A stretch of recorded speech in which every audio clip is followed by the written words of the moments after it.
Over the course of 25 years in 19th century Pennsylvania, 5 different women married the wealthy industrialist Jeremiah Hartwell.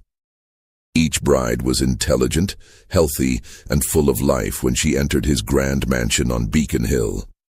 But one by one, every single wife suffered the exact same horrifying fate. Complete mental breakdown within months of living in the master bedroom suite. The pattern was so consistent, so methodical, that when the truth finally emerged in 1835, it would shock not just Millbrook County, but the entire state of Pennsylvania. What authorities discovered wasn't coincidence or family curse, but something far more sinister. A deliberate conspiracy that had been destroying women's minds for decades. Tonight, we uncover the terrifying truth about what really happened in that mansion, and how one man systematically drove 5 wives to madness using methods so calculated that even today, they chill the blood. Before we continue with the story of Jeremiah Hartwell and his tragic wives, make sure to subscribe to our channel and let us know in the comments what state you're listening from. You might be surprised how close these dark events happened to your own home. The events that would shock Pennsylvania began in the prosperous town of Millbrook, nestled in the coal-rich valleys southwest of Pittsburgh. By 1820, the Industrial Revolution had transformed this once quiet farming community into a bustling center of commerce, with smoke-belching factories lining the Monongahela River and newly wealthy families building grand mansions on the surrounding hills. Jeremiah Hartwell arrived in Millbrook in 1821, an ambitious young man of 25 with a keen eye for opportunity. Unlike many industrialists of his era who inherited their wealth, Hartwell had clawed his way up from modest beginnings in rural Ohio. His father had been a blacksmith, and Jeremiah had learned early that success required both intelligence and ruthless determination. Within 5 years of his arrival, he had established the Hartwell Iron Works, specializing in the production of railroad components that were desperately needed as America expanded westward. The Hartwell Mansion, completed in 1828, stood as a testament to his rapid rise. Perched on Beacon Hill overlooking the town, the 3-story Georgian structure boasted 42 rooms, imported marble fixtures, and manicured gardens that stretched for acres. The townspeople marveled at its grandeur, particularly the master bedroom suite that occupied the entire east wing of the 2nd floor. Hartwell had spared no expense in its decoration, with hand-painted wallpaper from France, a massive 4-poster bed carved from Pennsylvania cherry wood, and tall windows that offered panoramic views of the valley below. What made Hartwell's success even more remarkable was his personal magnetism. Standing over 6 feet tall with piercing blue eyes and prematurely silver hair, he possessed the kind of commanding presence that made both business rivals and social peers take notice. Local society matrons competed to invite him to their gatherings, and unmarried daughters of prominent families found themselves inexplicably drawn to his sophisticated charm and obvious wealth. Hartwell seemed to understand exactly how to make each person feel as though they were the most important individual in the room. This combination of wealth, charm, and social position made Jeremiah Hartwell the most eligible bachelor in western Pennsylvania. When he announced his engagement to Margaret Dunlap, the 19-year-old daughter of a respected judge, the entire community celebrated what appeared to be a perfect match. The wedding, held in October 1829, was described by the Millbrook Gazette as the social event of the decade, with over 300 guests attending the elaborate ceremony at St. Andrew's Presbyterian Church.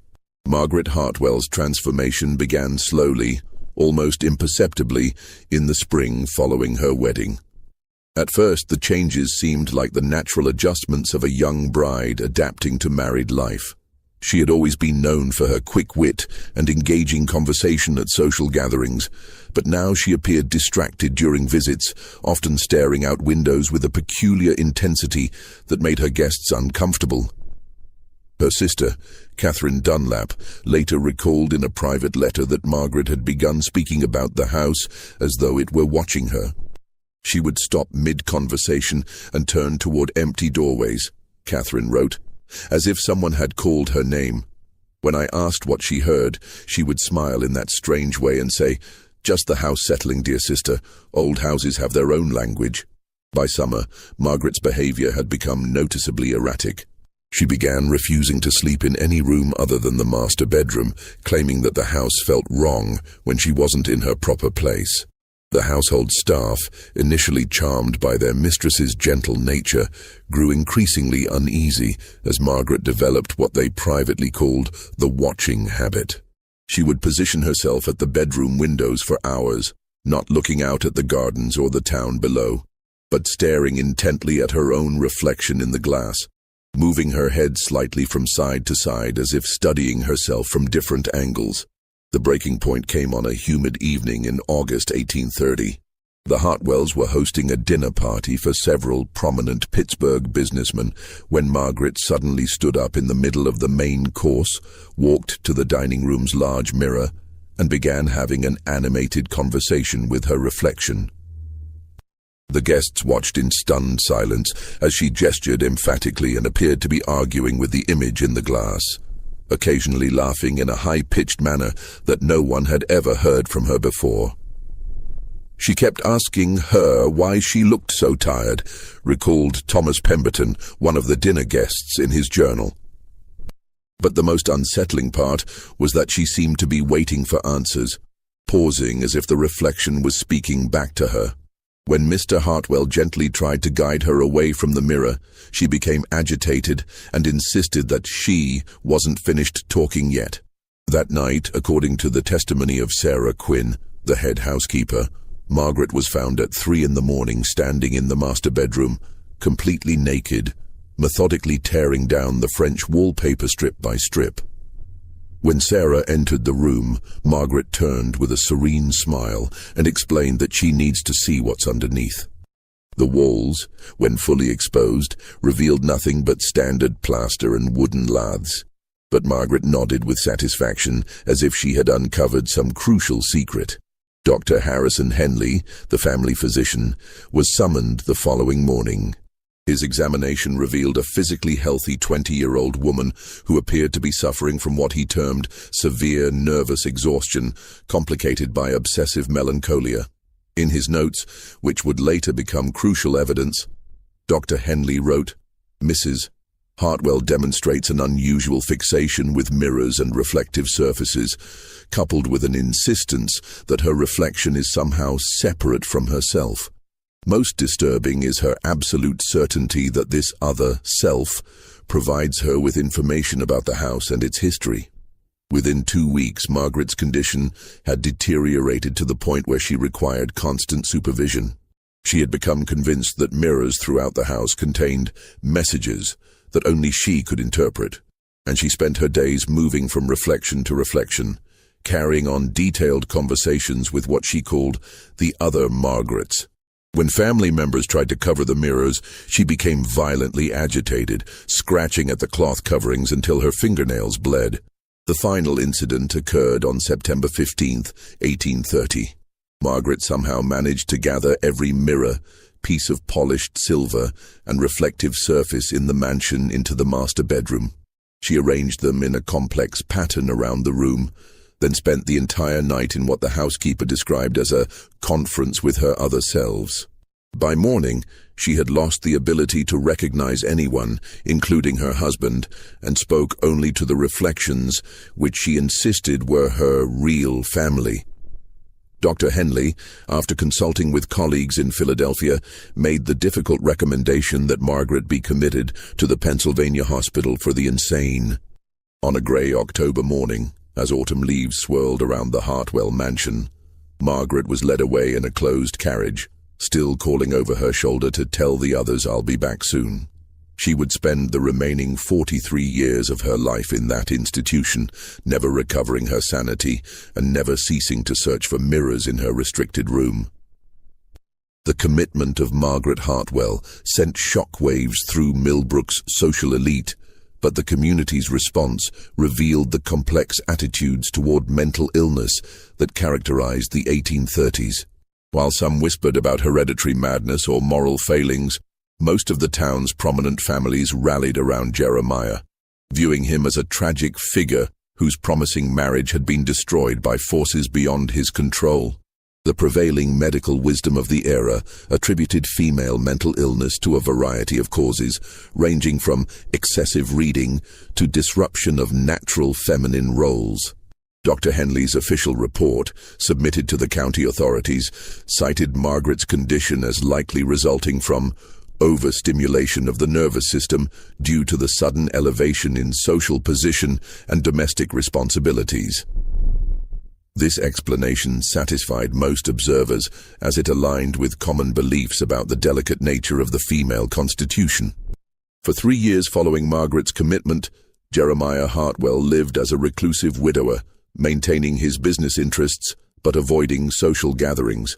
The master bedroom was sealed, its contents covered with white sheets, and Jeremiah moved to a smaller room on the 3rd floor. The household staff, reduced to just the essential positions, reported that their employer spent most evenings in his study, poring over medical texts and correspondence with various physicians about his wife's condition. During this period, Hartwell became obsessed with understanding what he called the science of mental affliction. He accumulated an extensive library on topics ranging from phrenology to the latest European theories about nervous disorders. His personal journals, discovered decades later, reveal a man genuinely tormented by his wife's fate and desperately seeking rational explanations for her breakdown. In 1833, Jeremiah received word that Margaret had died in the asylum, her final years marked by progressive physical deterioration that accompanied her mental decline. The funeral was a small, private affair attended only by immediate family members. Margaret was buried in the Hartwell family plot in Millbrook Cemetery, her gravestone bearing only her name, dates, and the inscription, "Beloved wife, at peace." The tragedy seemed to mark the end of one chapter in Jeremiah's life, but those closest to him noticed that Margaret's death had changed him in subtle but profound ways. His business associates remarked that he had developed an almost obsessive attention to detail in his personal appearance and surroundings.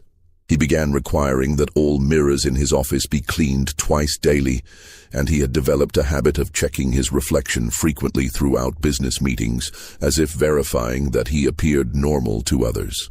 More significantly, Hartwell had begun speaking about marriage again, but in terms that struck many as coldly analytical rather than romantic. He would discuss the requirements of a suitable wife with the same methodical approach he applied to business negotiations, creating what he called compatibility assessments for potential candidates. It was during this period that Hartwell met Elena Rodriguez, the 22-year-old daughter of a Spanish merchant who had recently established trading connections with Pittsburgh's growing industrial sector. Elena possessed a rare combination of intelligence and beauty that immediately captured Hartwell's attention. But more importantly, she demonstrated what he described as exceptional mental resilience during their courtship conversations. Their engagement, announced in the spring of 1834, surprised many in Millbrook society who had assumed Hartwell would never remarry. But those who observed the couple together noted that Jeremiah seemed to have recovered his earlier charm and confidence. Elena, for her part, appeared genuinely happy and excited about becoming mistress of the grand mansion on Beacon Hill. The wedding took place in June 1834, a more modest affair than Hartwell's first marriage, but still elegant enough to satisfy social expectations. As Elena moved into the mansion, Hartwell made a decision that would later seem significant. He reopened the master bedroom suite, having it completely redecorated with new wallpaper, furnishings, and, most notably, an entirely new collection of mirrors. Elena embraced her role as mistress of the Hartwell household with enthusiasm and grace. She was particularly proud of the master bedroom, often giving tours to visiting ladies and pointing out the beautiful mirrors that reflected light throughout the spacious suite. She seemed to take special pleasure in the large vanity mirror, where she would sit each morning and evening, brushing her long, dark hair while chatting happily with her personal maid about the day's activities. For the first 6 months of their marriage, Eleanor appeared to be thriving in her new life. She quickly became popular among the local social set, known for her warmth, intelligence, and genuine interest in others.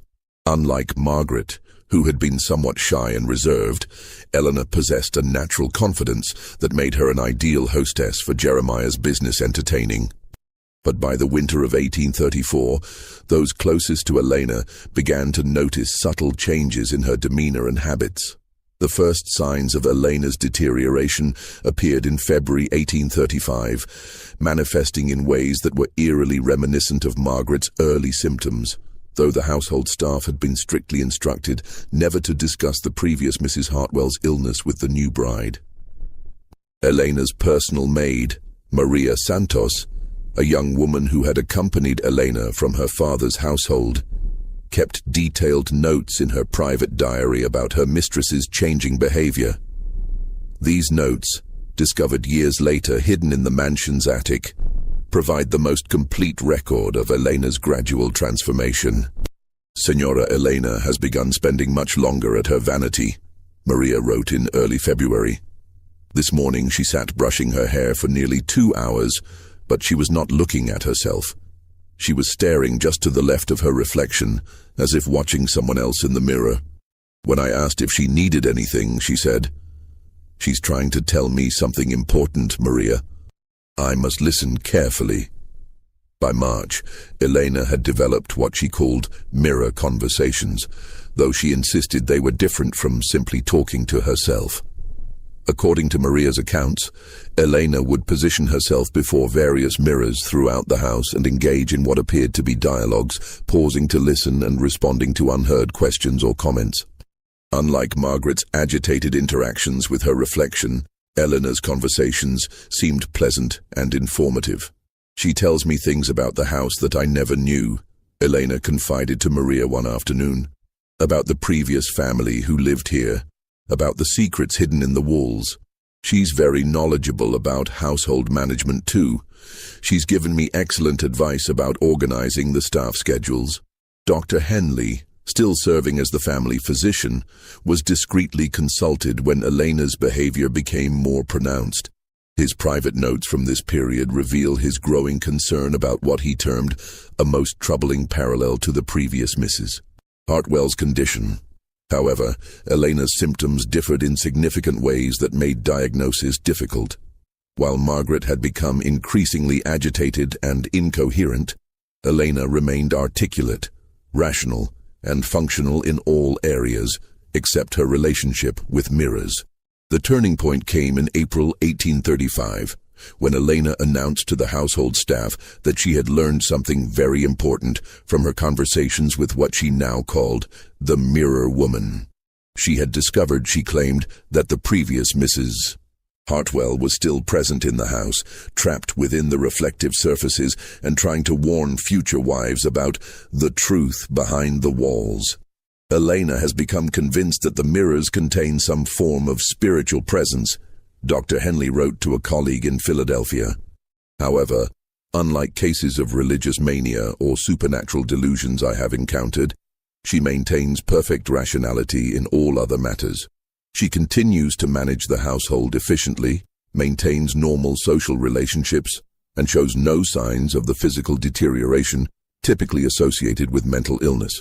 The obsession appears to be completely focused on reflective surfaces and what she believes they reveal about the house's history. Jeremiah's reaction to his second wife's developing condition was markedly different from his response to Margaret's illness. Rather than seeking immediate medical intervention, he began what he called careful observation and documentation of Elena's behavior. His journals from this period show a man trying to understand the apparent pattern emerging in his household. "Elena's condition progresses along remarkably similar lines to Margaret's," he wrote, "yet with enough variation to suggest that the underlying cause may be environmental rather than constitutional. Both women were perfectly healthy before residing in the master bedroom suite. Both developed fixations with mirrors within months of taking up residence. Both claimed to receive information from their reflections that they could not have known previously. This analytical approach led Hartwell to conduct what he called controlled experiments with Eleanor's condition. He began documenting exactly which mirrors triggered the strongest responses, at what times of day the conversations were most intense, and what specific information Elena claimed to receive from the reflections. His notes reveal a systematic attempt to understand whether external factors might be contributing to his wife's mental deterioration. The experiments yielded disturbing results. Elena's most intense episodes occurred in the master bedroom between sunset and midnight, always involving the same large vanity mirror that had been Margaret's primary focus. The conversations followed consistent patterns, with Elena asking questions about the house's history and receiving what she described as detailed answers about previous residents, hidden rooms, and secrets that must be preserved. Most unsettling was Elena's claim that the reflection had shown her the truth about what happened to the first wife. According to Elena, Margaret had not gone insane at all, but had discovered something so shocking about the house or its owner that she had been deliberately made to appear mentally ill to discredit her potential revelations. The mirror woman says Margaret knew too much, Elena told Maria in May 1835. She says that's why Margaret had to be sent away to protect the important secret. But she also says Margaret is still trying to warn people through the mirrors because the truth must eventually come out. By summer, Eleanor's behavior had become impossible to hide from Millbrook society. She had begun refusing to attend social gatherings unless the host's home contained mirrors where she could check with her advisor about appropriate conversation topics. When forced to attend mirror-free events, she became anxious and distracted, often excusing herself early to return home to her consultations. The situation reached a crisis point in August 1835, when Elena announced to Jeremiah that she had learned something that would change everything about their marriage and his position in the community.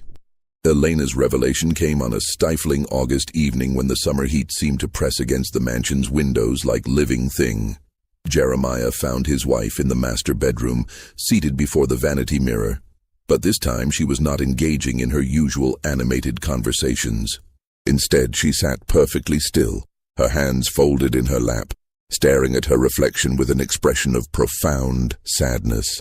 "She has shown me the truth about this house," Eleanor said without turning away from the mirror. "About what you do to women who live in this room, Jeremiah, about why Margaret really went insane." According to Jeremiah's journal entry from that evening, Elena then revealed a series of allegations that left him stunned. She claimed the mirror woman had shown her hidden passages within the walls, secret rooms where previous occupants had been kept against their will, and evidence of what she termed medical experiments conducted on unwilling subjects.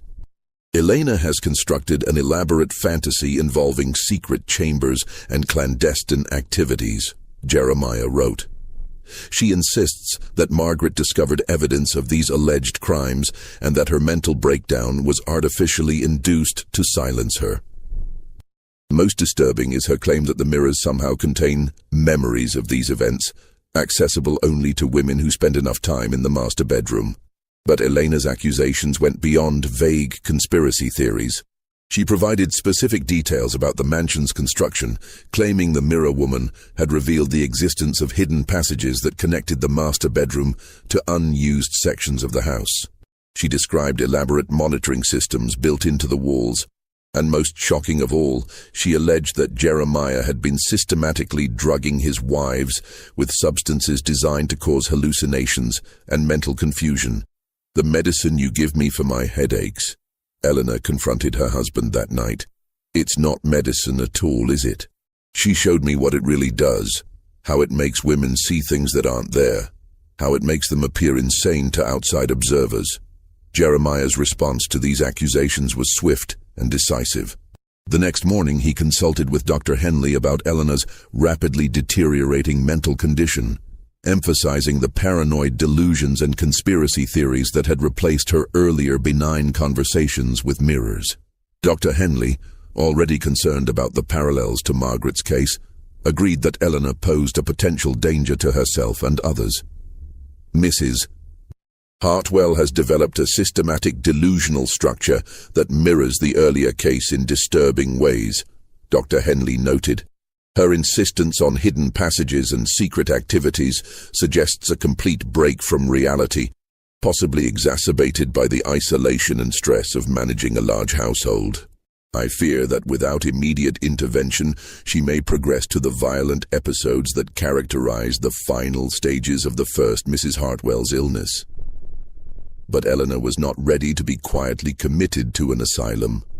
Over the next several days, she began what she called her investigation, systematically examining the mansion's walls for the hidden passages the mirror woman had described. She recruited Maria and several other household staff members, convincing them to help search for loose panels, hollow spaces, and concealed doorways. The search yielded unexpected results.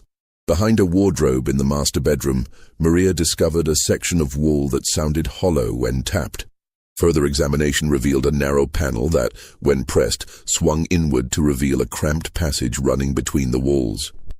The passage, barely wide enough for a person to squeeze through, appeared to connect several rooms on the second floor, and contained what Eleanor described as observation ports.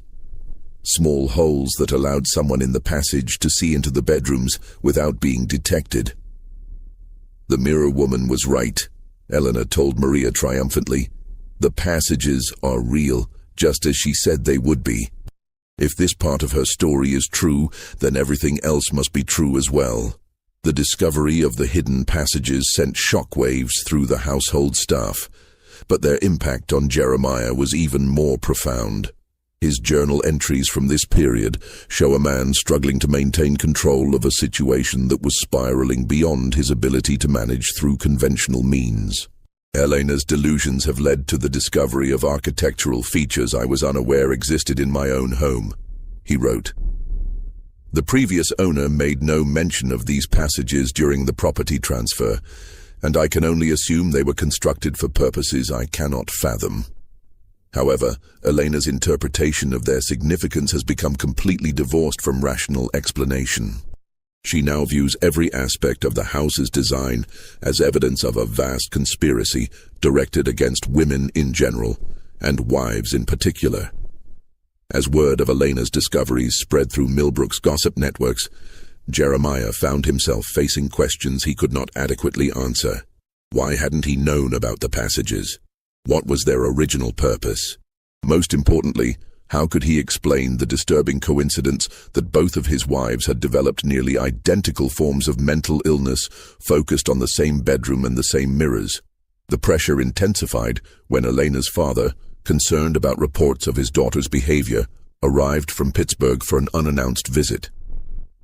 Don Carlos Rodriguez was a shrewd businessman who had not built his trading empire by accepting convenient explanations for inconvenient problems. His meeting with Elena revealed a woman who appeared perfectly rational, except for her insistence on the mirror woman's revelations, and his subsequent conversation with Jeremiah raised questions that demanded immediate answers. My daughter claims she has discovered evidence of criminal activity in your household, Don Carlos informed Jeremiah during a tense evening meeting. She also alleges that her mental condition is being artificially induced through medications administered without her knowledge. These are serious accusations that cannot be dismissed simply because they originate from someone whose sanity is questioned. Just when we thought we'd seen it all, the horror in the Hartwell mansion intensifies. If this story is giving you chills, share this video with a friend who loves dark mysteries. Hit that like button to support our content, and don't forget to subscribe to never miss stories like this. Let's discover together what happens next, as the truth behind Five Wives' madness finally begins to emerge. The confrontation between Don Carlos and Jeremiah Hartwell took place in the mansion's library, a room notably devoid of mirrors or reflective surfaces. Elena had insisted on being present, claiming she needed to consult with her advisor before making any important decisions about her future. When informed that no mirrors were available in the library, she became agitated and requested that a hand mirror be brought to the meeting. I cannot discuss important matters without her guidance, Elena insisted. She knows things about this house and its history that no one else understands. She has been trying to protect me, just as she tried to protect Margaret." Don Carlos's reaction to his daughter's behavior was markedly different from the responses of previous observers. Rather than dismissing Elena's claims as delusional, he began asking specific questions about the information she claimed to receive from the Mirror Woman. His approach revealed details that had not emerged during Dr. Henley's medical examinations. "Tell me exactly what this Mirror Woman has revealed about the house's previous occupants," Don Carlos requested. Elena's response provided information that should have been impossible for her to know. Detailed descriptions of the mansion's original owner, specific architectural features that predated Jeremiah's ownership, and most disturbing of all, accurate information about financial transactions and business dealings that had occurred before her arrival in Millbrook. Jeremiah's attempts to explain these revelations as coincidence or lucky guesses were undermined by Elena's continued accuracy. She described business associates Jeremiah had never mentioned to her, detailed his private correspondence with investors, and most shocking of all, provided accurate accounts of conversations that had taken place in the library years earlier, before she had ever set foot in the house. "The Mirror Woman sees everything that happens in the house," Elena explained. "She has been watching and listening for years, accumulating information about all the residents and visitors. She knows about the secret business arrangements, the hidden financial records, the real reason Jeremiah chose this particular house for his residence." As Elena continued her revelations, a pattern emerged that transformed the investigation from a medical case to a criminal inquiry.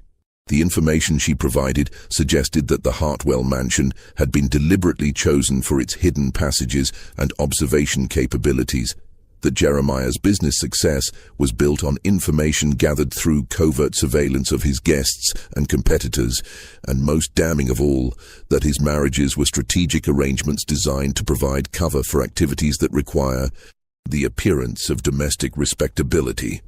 The evening's discussion was interrupted by the arrival of Dr. Henley, summoned by Jeremiah to provide medical testimony about Elena's condition. However, Don Carlos's presence changed the dynamic of what Jeremiah had intended as a commitment hearing. Instead of a simple evaluation of Elena's mental state, the meeting became an interrogation of the circumstances surrounding both wives' illness. "Dr. Henley," Don Carlos inquired, "in your medical opinion, what could cause two different women, with no previous history of mental illness, to develop nearly identical symptoms after residing in the same location?" Dr. Henley's response revealed the limitations of 1830s medical knowledge, but also his growing suspicions about the case. While such coincidences are unusual, he admitted, they are not impossible. Environmental factors, including stress, isolation, and exposure to certain substances, could theoretically produce similar symptoms in different individuals. However, the specific focus on mirrors and the consistent reports of receiving information from reflections suggest either a shared delusion or what, Doctor? Don Carlos pressed. Or the possibility that both women were exposed to similar environmental conditions that produce similar hallucinogenic effects, making them susceptible to suggestion and false memories while maintaining their ability to function normally in other areas. The implications of Dr. Henley's statement hung heavy in the library's stifling air. If Elena's condition was artificially induced, then Margaret's similar breakdown took on an entirely different meaning. Rather than tragic coincidences, the wives' mental illness became evidence of systematic manipulation designed to discredit women who had learned information that threatened Jeremiah's carefully constructed facade. As the evening wore on, Elena's behavior became increasingly erratic, but in ways that suggested desperation rather than madness. She repeatedly requested access to a mirror, claiming she needed to verify important details before making serious accusations. When her requests were denied, she became agitated and began describing the contents of locked rooms and hidden compartments throughout the house, information that Jeremiah insisted she could not possibly possess. The crisis reached its climax when Elena suddenly stood up and announced that the mirror woman had revealed the location of the evidence that will prove everything. She led the group to the master bedroom, where she directed them to a section of wall behind the massive wardrobe. Following her instructions, they discovered not only the hidden passage Maria had found earlier, but a concealed compartment containing documents and materials that would transform the investigation into a criminal prosecution. The documents hidden in the wall cavity told a story that was both more complex and more horrifying than Elena's mirror woman had suggested. As Don Carlos examined the papers by lamplight, the true scope of Jeremiah Hartwell's activities began to emerge from decades of careful concealment. The first revelation came from a leather-bound ledger containing detailed records of surveillance activities conducted from the hidden passages. Entry after entry documented private conversations, personal secrets, and business negotiations that had been observed and recorded without the knowledge of the participants. The entries, written in Jeremiah's distinctive handwriting, revealed how he had used this information to manipulate business deals, blackmail competitors, and gain advantages in financial negotiations. March 15, 1829, Senator Patterson discussed railroad route plans in drawing room with associates, confirmed northern passage through Millbrook Valley, adjusted investment portfolio accordingly. June 3, 1829, Judge Dunlap revealed his gambling debts to his wife in their bedroom conversation. Excellent leverage for upcoming court cases involving the iron works. But the surveillance activities were only the beginning of what the hidden documents revealed.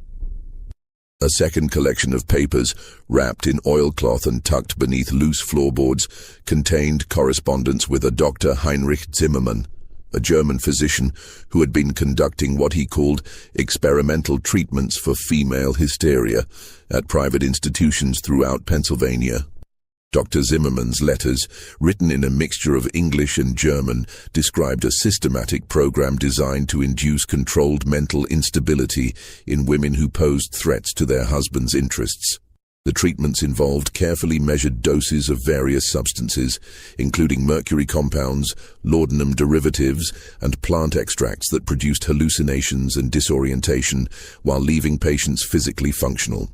The beauty of the treatment, Dr. Zimmermann wrote in one letter, is that the subject retains enough rationality to appear normal in casual interactions, while developing specific obsessions and delusions that discredit any inconvenient truths they might reveal. The focus on mirrors is particularly effective, as it appears to be a natural feminine vanity taken to pathological extremes. Elena's accusations about being drugged were not paranoid delusions. They were accurate descriptions of a systematic poisoning program designed to drive her insane while maintaining the appearance of natural mental illness. The headache medicine Jeremiah provided contained carefully measured doses of substances that produced visual hallucinations, particularly when combined with the stress of isolation and the psychological pressure of living under constant surveillance. Margaret Hartwell had not suffered a tragic mental breakdown. She had been deliberately poisoned when she discovered evidence of Jeremiah's surveillance activities. Her increasingly erratic behavior was the result of drugs that made her see disturbing images in mirrors, while her attempts to communicate what she had learned were dismissed as the ravings of a mad woman. The most chilling discovery came from a final set of documents that revealed the true scope of Jeremiah's plans. He had not simply been conducting surveillance and blackmail from his mansion. He had been operating what amounted to a private intelligence network, using his social position and business connections to gather information for clients throughout Pennsylvania's political and business elite. The mansion's hidden passages weren't just spy holes. They were part of an elaborate system that included concealed recording devices, document copying facilities, and storage areas for compromising materials. Jeremiah's marriages weren't romantic relationships. They were business arrangements designed to provide him with hostesses who could gather information at social events while remaining above suspicion due to their apparent respectability. When Margaret discovered evidence of these activities, Jeremiah had used Dr. Zimmermann's experimental treatments to discredit her potential revelations. When Elena began asking similar questions, he had simply repeated the same process, confident that the medical establishment's ignorance about the true causes of her symptoms would protect him from serious investigation. Don Carlos's reaction to these revelations was swift and decisive. As a successful businessman with political connections throughout western Pennsylvania, he understood immediately that the documents represented evidence of criminal conspiracy on a massive scale. More importantly, he recognized that his daughter's life was in immediate danger as long as she remained in Jeremiah's control. "Elena will be leaving this house tonight," he informed Jeremiah, "and she will be taking these documents with her as evidence for the authorities. Dr. Henley, I assume you will be revising your medical opinion regarding my daughter's condition in light of this evidence." Dr. Henley's response revealed the ethical crisis facing medical professionals confronted with evidence that their patients had been systematically poisoned by people they trusted.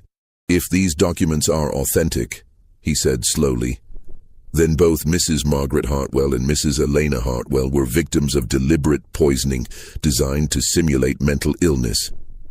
Mrs. Elena's condition should improve rapidly once the toxic substances are eliminated from her system." Jeremiah's reaction to the discovery was surprisingly calm, suggesting a man who had prepared for the possibility of exposure. "The documents you found are forgeries," he claimed, planted by Elena during her delusional episodes. "The correspondence with this alleged Dr. Zimmerman is fictional, designed to support her paranoid fantasies about being poisoned. I'm afraid her mental condition has progressed to the point where she's capable of creating elaborate false evidence to support her delusions." But Don Carlos had anticipated this defense.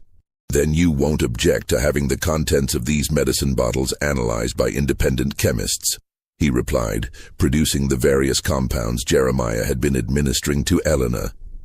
"And you certainly won't mind if we bring in handwriting experts to verify whether these documents were written by you or by someone else." The confrontation might have continued indefinitely, but it was interrupted by an unexpected voice from the bedroom doorway. Sarah Quinn, the head housekeeper who had served the Hartwell family for over a decade, stepped into the room with an expression of grim determination. "I can't stay silent any longer," she announced. "I've watched 2 good women destroyed by what happens in this house, and I won't watch it happen to others. Mr. Rodriguez, your daughter is telling the truth about everything. I've seen the master administer the medicines, I've seen him using the passages to spy on guests, and I've seen what those treatments do to the ladies who live in this bedroom."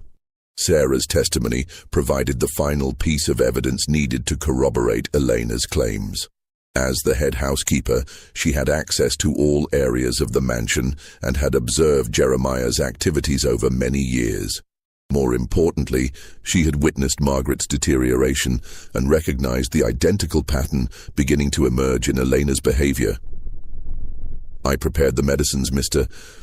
Hartwell gave to both wives," Sarah confessed, her voice trembling with years of suppressed guilt. "He told me they were treatments prescribed by Dr. Henley. But I noticed they came from unmarked bottles that arrived through private correspondence. When I asked about them, Mr. Hartwell said they were experimental remedies from European physicians that weren't available through local apothecaries." Sarah's detailed account revealed the methodical nature of Jeremiah's deception. She described how he had gradually increased the dosages of the mysterious compounds, timing the administration to coincide with periods when the wives spent extended time in the master bedroom. She had observed both women's growing fixation with mirrors, their increasing isolation from friends and family, and their progressive inability to distinguish between reality and hallucination. "The most terrible part," Sarah continued, "was watching them try to tell people what they were experiencing, only to have everyone dismiss their words as madness. Mrs. Margaret kept insisting that someone was watching her through the walls, that her food tasted strange, that the mirrors showed her things that couldn't be real. Everyone said it was nervous hysteria, but I knew something was wrong when Mrs. Elena began describing exactly the same experiences." Dr. Henley's professional reputation hung in the balance as the full scope of his unwitting participation in Jeremiah's scheme became clear. The medicines he had prescribed for both women's headaches and nervous conditions had been replaced with Jeremiah's poisonous compounds, administered under the guise of legitimate medical treatment. His diagnoses of mental illness had provided the perfect cover for systematic poisoning, allowing Jeremiah to destroy his wife's credibility while maintaining his own reputation as a caring husband dealing with family tragedy.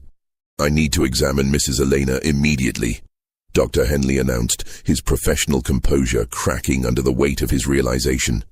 If she has been subjected to chronic poisoning with hallucinogenic compounds, there may be physical evidence that could support these allegations. More importantly, we need to begin treatments to counteract any substances still in her system. But even as the evidence mounted against him, Jeremiah Hartwell demonstrated the calculating intelligence that had made him successful in business and espionage. Rather than continuing to deny the accusations, he shifted to what appeared to be a confession designed to minimize his legal exposure. "You're correct that I have been conducting surveillance activities from this house," he admitted with calm deliberation. "The hidden passages were installed by the previous owner, a man with similar business interests who found them useful for gathering information about potential investors and competitors. When I purchased the property, I continued using these facilities because they provided significant advantages in commercial negotiations." Jeremiah's partial confession was carefully crafted to acknowledge the surveillance while denying the more serious charges of poisoning and conspiracy. He claimed that his wives had discovered the passages independently and had suffered mental breakdowns due to the stress of learning about his business activities. The medicines, he insisted, were legitimate treatments that had unfortunately proven ineffective against their deteriorating conditions. "Margaret became obsessed with the idea that I was using the passages to spy on her personally," Jeremiah explained, "when in reality I was simply conducting necessary business intelligence gathering. Her mental condition deteriorated rapidly once she became convinced that every aspect of our marriage was part of some elaborate deception. Elena has unfortunately followed a similar pattern, constructing elaborate conspiracy theories to explain perfectly legitimate business activities. This explanation might have been persuasive under normal circumstances, but the presence of Dr. Zimmerman's correspondence made it impossible to sustain. The German physician's letters were too specific, too detailed, and too obviously connected to the symptoms both women had experienced to be dismissed as coincidence. Don Carlos had no intention of allowing Jeremiah to escape through legal technicalities. "We'll let the courts determine whether your activities constitute legitimate business or criminal conspiracy," he declared. "In the meantime, Elena will be removed from this house immediately and placed under the care of physicians who haven't been compromised by your deceptions." The confrontation was reaching its conclusion when Elena herself, who had been sitting quietly during much of the discussion, suddenly spoke with a clarity and rationality that had been absent from her voice for months. "The mirror woman isn't gone," she said, her tone perfectly calm and lucid. "She's still here, still trying to warn people about what happens in this house. But I can see her clearly now, without the medicines clouding my vision. She's not a reflection or a spirit or a delusion. She's me, the part of me that stayed rational and observant, while the rest of my mind was being systematically destroyed." Elena's revelation represented a breakthrough that transformed the entire understanding of her condition. The mirror woman had been her own subconscious mind, fighting against the effects of the hallucinogenic drugs by creating an alternate personality that could observe and remember events accurately. The conversations with her reflection had been internal dialogues between the drugged, confused Elena and the rational Elena, who was trying to piece together the truth about her situation. "I remember everything now," Elena continued. "Every conversation I overheard through the passages, every document I saw when Jeremiah thought I was too disoriented to understand, every detail about his business arrangements and his correspondence with Dr. Zimmerman. The mirror woman wasn't giving me information. She was helping me remember information I had gathered myself but couldn't access consciously because of the drugs. The immediate aftermath of Elena's recovery and the discovery of Jeremiah's conspiracy sent shockwaves through Millbrook and the broader Pennsylvania business community. Don Carlos wasted no time in presenting the evidence to county authorities, while Dr. Henley began the process of documenting Elena's recovery as proof that her condition had been artificially induced. Within days of discontinuing Jeremiah's medicines, Elena's symptoms began to disappear rapidly. Her obsession with mirrors faded as her natural mental clarity returned, and her ability to distinguish between drug-induced hallucinations and reality was fully restored. Most significantly, her detailed memory of the information she had gathered during her months of impaired consciousness provided investigators with a comprehensive picture of Jeremiah's criminal network. The legal proceedings that followed revealed the true scope of what prosecutors termed the Hartwell conspiracy. Evidence gathered from the mansion's hidden compartments documented years of surveillance, blackmail, and information trafficking that had corrupted business and political dealings throughout western Pennsylvania. Jeremiah's clients had included corrupt judges, dishonest politicians, and unscrupulous businessmen who had paid substantial sums for compromising information about their rivals and opponents. Margaret Hartwell's tragic fate took on new meaning as investigators exhumed her body and conducted post-mortem examinations using the most advanced forensic techniques available in 1835. Traces of mercury and other toxic compounds found in her remains confirmed that she had died not from mental illness, but from the cumulative effects of systematic poisoning. Her death was reclassified from natural causes to homicide, making Jeremiah liable for murder charges in addition to conspiracy and fraud. The Pennsylvania Hospital for the Insane, where Margaret had spent her final years, cooperated with the investigation by providing detailed records of her condition and treatment. These documents revealed that Margaret had maintained periods of lucidity throughout her confinement, during which she had consistently claimed that her husband was poisoning women to hide his criminal activities. Her statements, previously dismissed as the ravings of a mad woman, were now recognized as accurate testimony from a victim of deliberate chemical torture. Sarah Quinn's decision to testify against her employer proved crucial to the prosecution's case. Her detailed knowledge of the household's daily operations, combined with her observations of both wives' deterioration, provided investigators with a timeline that correlated perfectly with the administration of Dr. Zimmerman's experimental compounds. Her testimony also revealed the existence of other potential victims, houseguests and business associates, who had reported strange symptoms after visiting the Hartwell mansion. Dr. Zimmerman himself was located in Philadelphia, where he had been conducting similar experiments on patients at a private asylum. His arrest led to the discovery of a broader network of physicians and businessmen who had been using medical treatments as weapons against inconvenient women throughout Pennsylvania and neighboring states. The scandal, dubbed the poisoning conspiracy by newspapers, eventually implicated dozens of prominent men who had used similar tactics to silence wives, daughters, and female business associates who threatened their interests. Jeremiah Hartwell's trial became one of the most sensational criminal proceedings in Pennsylvania history. The prosecution's case was strengthened by Elena's lucid testimony about her experiences, Sarah Quinn's detailed account of the household's operations, and the extensive documentary evidence found in the mansion's hidden compartments.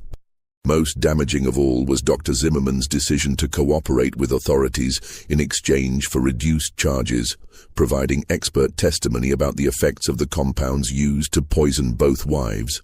The defense attempted to portray Jeremiah as a victim of circumstances beyond his control, claiming that he had been manipulated by Dr. Zimmerman and other conspirators who had convinced him that his wives were genuinely mentally ill.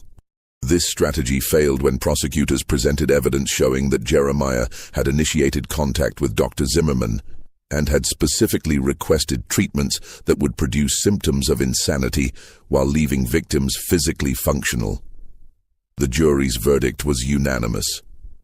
guilty on all charges, including murder in the first degree for Margaret's death, attempted murder for Elena's poisoning, and multiple counts of conspiracy, fraud, and extortion related to his surveillance and blackmail activities.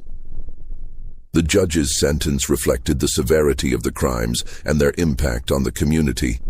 Death by hanging, to be carried out within 30 days of conviction. Elena's recovery was complete by the time of Jeremiah's execution in December 1835. She had returned to her father's household in Pittsburgh, where she gradually resumed normal social activities and eventually remarried a merchant who specialized in importing goods from Spain. She lived a long and healthy life, but she never spoke publicly about her experiences in the Hartwell mansion beyond her testimony at the trial. The Hartwell mansion itself became a symbol of the darker aspects of America's industrial development and the vulnerability of women in a society that readily dismissed their concerns as hysteria or madness. The building was sold to satisfy Jeremiah's debts and was eventually converted into a boarding house for railroad workers.